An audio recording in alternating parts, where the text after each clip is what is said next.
A time of reflection at the UN Security Council as world leaders looked back on some of the worst attacks on the aviation industry in recent memory to galvanize a strong international response. The Malaysia aircraft MH17 has been shot down by terrorists in the sky over the eastern part of Ukraine, killing 298 people.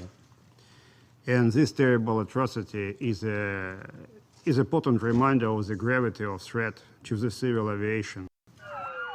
In June this year, gunmen and suicide bombers attacked the Ataturk airport in Istanbul, just 3 months after assaults were carried out on Belgian transportation hubs.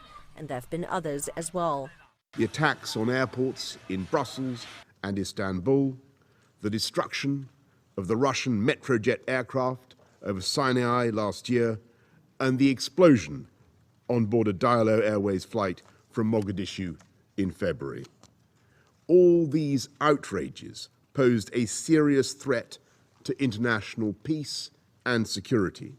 The first ever UN Security Council resolution on aviation security calls on nations to work with the UN's International Civil Aviation Organization to update security standards and adapt measures to the evolving terrorist threat. It calls on countries to update and implement measures at their own airports and address any perceived gaps in security.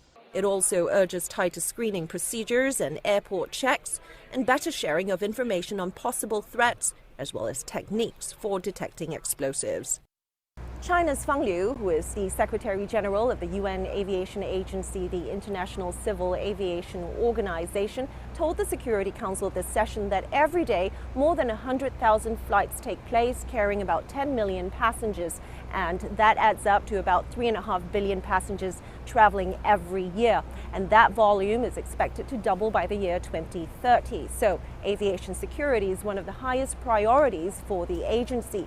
And areas of concern include homemade bombs hidden in luggage and cargo. It includes passengers carrying small arms aboard, as well as drones and ground-to-air missiles, as well as cybersecurity. Liling Tan, CCTV, New York.